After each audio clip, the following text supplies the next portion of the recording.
So yun, so kamusta mga ka-Streetwise? So ko po si Takeru Miyamoto at welcome po sa aking munting channel. So mga kababayan, gagawin ko lang po ng maiksing video itong na-discover po nating balita na isa pala sa pinaka-reason kung bakit nga po nagkagulo ngayon yung TVJ, yung Itbulaga at saka yung Tape Incorporation na pinangungunahan nga po ni Romeo Alosos Jr. Ang isa pala sa pinaka-reason ay politika. So medyo nakakadismaya rin po talaga ito kasi nga po, ganito po talaga yung hirap kapag ang politiko ay isang negosyante din. Talagang nagagamit po talaga yung politika sa negosyo. So ang bagsak, oligarchs. Ganun po 'yon. So ngayon mga kababayan, no, ito po base po ito sa mga revelasyon nga po ni Tito Sotto. So hindi na nga siguro natin pag-uusapan yung mga nangyari sa Itbulaga kasi naman updated naman po tayo. Kasi nga po marami naman po mga vloggers ang nag-content nito at saka nabalita naman ito palagi sa mainstream media.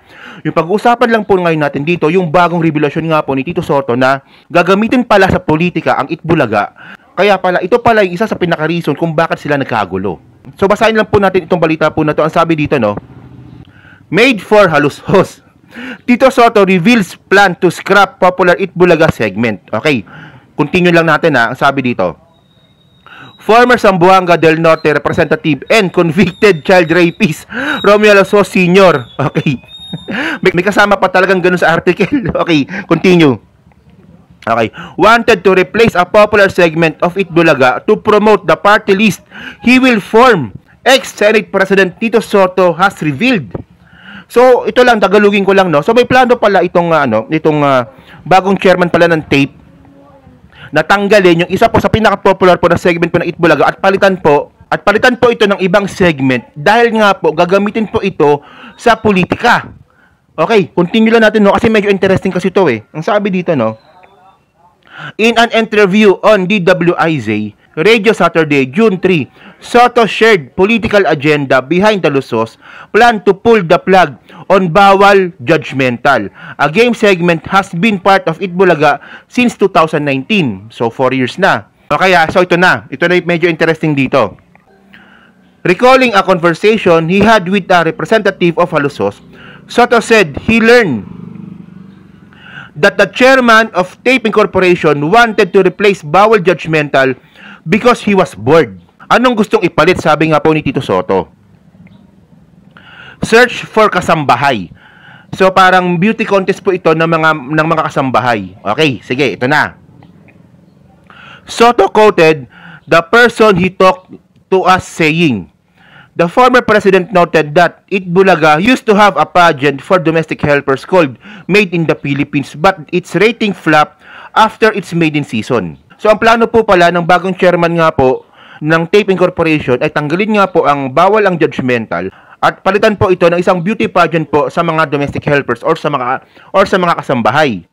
Na, di ba ginawa na po ito ng Itbulaga dati? Ito yung Made in the Philippines ba yon?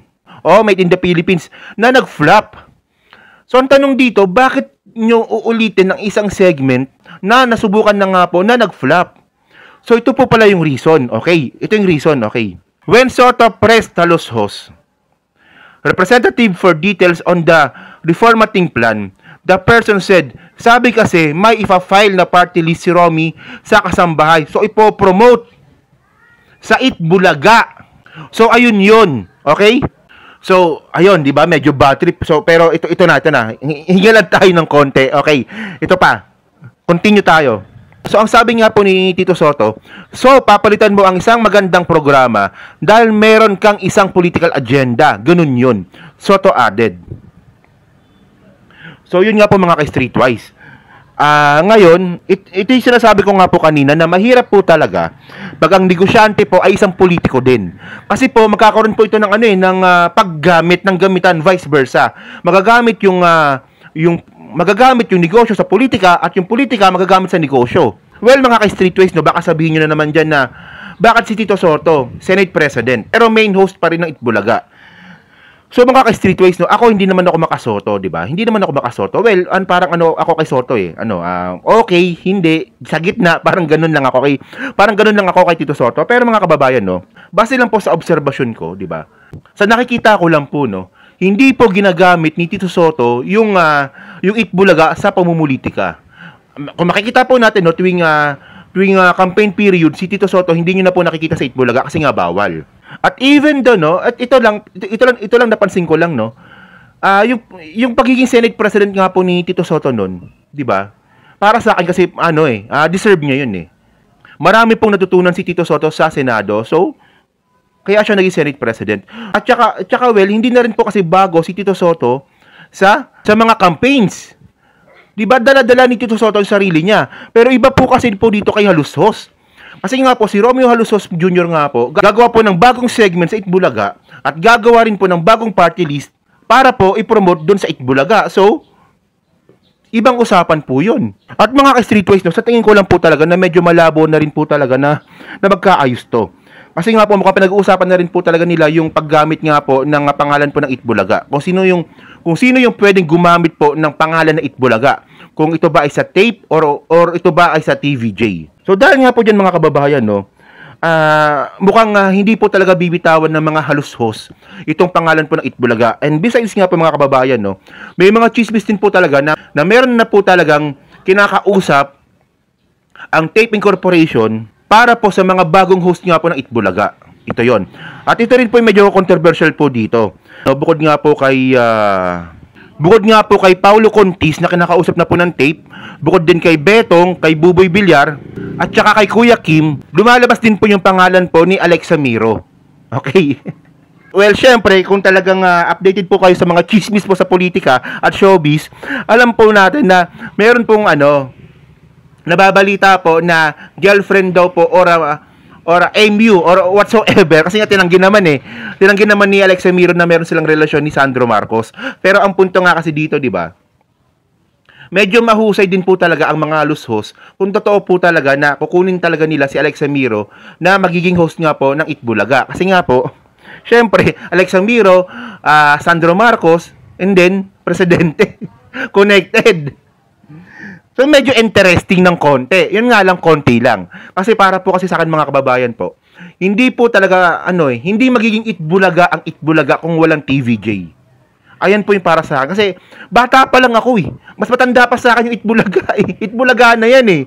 So ayun ko lang, ako medyo excited ako. Kasi ako minsan nanonood ako ng Itbulaga minsan eh. Pero ako medyo excited nga po ako dito nga kung sino ba talaga yung magiging host nga po ng Itbulaga. At syempre, kung sino ba talaga yung pwedeng gumamit ng copyright po, ng title po na Itbulaga. So ayan po yung pinakaabangan po natin. At ako naman sigurado naman ako na kahit sinong ipalit nyo dyan sa Itbulaga, hindi niya mapapantayan yung TVJ.